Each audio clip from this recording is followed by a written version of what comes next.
Bonsoir Fabien. Comme je viens de le dire, la troisième édition s'est déroulée toute cette journée. Il est temps de faire le bilan. Que peut-on dire de cette troisième édition ? Eh bien, écoutez, comme je l'avais pressenti, elle s'annonçait bien et elle s'est bien déroulée avec une satisfaction manifeste des participants, en tout cas des employeurs présents sur le forum, et puis une fidélité des visiteurs très appréciable. C'est trop tôt pour donner le chiffre du nombre de personnes qui sont venues. Ça a été calculé déjà ou ça sera plus tard ? Alors c'est déjà calculé. On est cette année à 5793 visiteurs. Je rappelle que l'année dernière, nous étions à 5007. D'accord.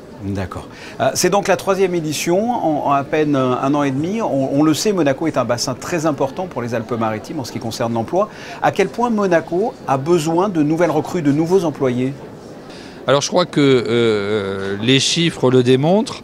L'emploi est en croissance sur Monaco. On a une augmentation de en gros 4% par an, ce qui veut dire un nombre de salariés croissant, indispensable à recruter, à la fois pour assurer la pérennité de nos entreprises, de nos sociétés, leur développement, et puis également assurer la pérennité de notre modèle social. Vous le savez, la bonne santé des caisses sociales et de nos caisses de retraite est intimement liée à la croissance de notre population salariée.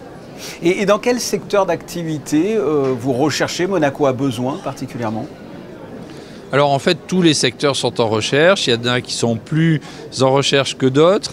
De façon assez claire, le secteur de l'intérim recherche énormément de gens. Alors on a des inquiétudes évidemment sur l'intérim puisque c'est intimement lié à l'activité de construction. Mais en réalité, il y a de nombreux secteurs d'activité qui ont besoin d'intérim et qui effectivement recherchent des profils particuliers. Après, vous avez tous les secteurs classiques, l'hôtellerie, la restauration. La SBM qui était présente sur le forum avait organisé son propre forum de recrutement. Ils avaient besoin de 1200 personnes. Ils ont trouvé 600 lors de leur propre forum de recrutement. Et donc, ils avaient encore une marge de recrutement importante. Et je crois que ça s'articule très bien avec la tenue de Monaco pour l'emploi qui vient en deuxième ligne pour un recrutement très très large. Bien sûr, ensuite, c'est les activités support, les activités du numérique, l'activité financière qui sont toujours en demande d'emploi et de recherche. Alors la question est un peu naïve, mais c'est la réponse qui m'intéresse. Comment se fait-il que la principauté attire autant les salariés ? Alors je crois qu'il y a deux raisons. La première, c'est qu'on assiste à une petite récession sur les territoires français. Donc il y a des candidats à l'emploi qui sont plus disponibles.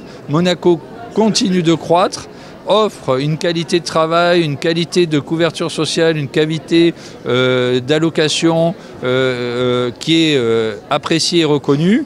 Bien sûr, un salaire moyen qui est supérieur en principauté. Et finalement, quand on regarde la fidélité des salariés aux entreprises monégasques, elle est longue. Et donc les gens savent qu'ils s'engagent pour de la longue durée sur Monaco, qu'ils ont une certaine stabilité. Et je crois que ça, ce sont des atouts majeurs pour nous. La qualité de vie est au cœur des débats en ce moment, avec notamment les embouteillages aux entrées de la principauté.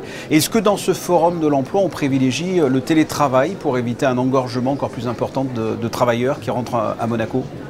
Alors, ce n'est pas du tout le propos finalement de Monaco pour l'emploi. Le fait que l'on encourage le télétravail à Monaco, c'est une réalité. D'ailleurs, les chiffres montrent que le télétravail est de plus en plus utilisé par les entreprises monégasques et depuis l'année dernière, y compris par les entreprises qui emploient des salariés qui résident en Italie, puisque nous avions finalisé les accords avec l'Italie autorisant le télétravail pour les résidents italiens. Je crois que ces questions de mobilité sont des questions qui préoccupent l'ensemble du gouvernement et des partenaires sociaux.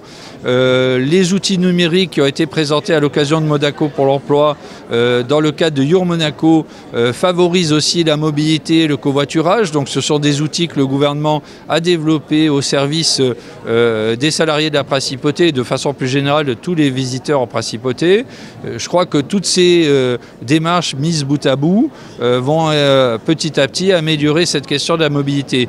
Et quant au logement, vous avez pu apprécier, je pense, la signature de cette charte à l'occasion du forum Monaco pour l'emploi avec le Crous qui va permettre de donner une réserve de logement pour les salariés saisonniers. Et aujourd'hui, le directeur du Crous m'a confirmé qu'il avait été contacté par des entreprises monégasques pour obtenir des logements pour ces salariés saisonniers.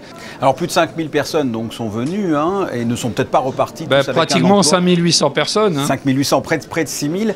Ils ne sont peut-être pas tous repartis, comme je disais, avec un emploi. Vous avez déjà une date de prévue, une 4e édition ? Écoutez, en principe, on va rester sur un rythme annuel, donc probablement février 2026. Ce que je peux vous dire, c'est que tous ne sont pas repartis avec un emploi, mais que beaucoup d'employeurs sont repartis dans des CV et que beaucoup d'employeurs m'ont dit on a prévu des rendez-vous dans nos bureaux pour revoir des candidats. Donc on peut espérer qu'effectivement, Monaco pour l'emploi, c'est à l'origine de la conclusion de contrats de travail. Et ça pourra se faire dans les jours à venir. Christophe Robineau, merci d'avoir répondu à mes questions. Merci Fabien.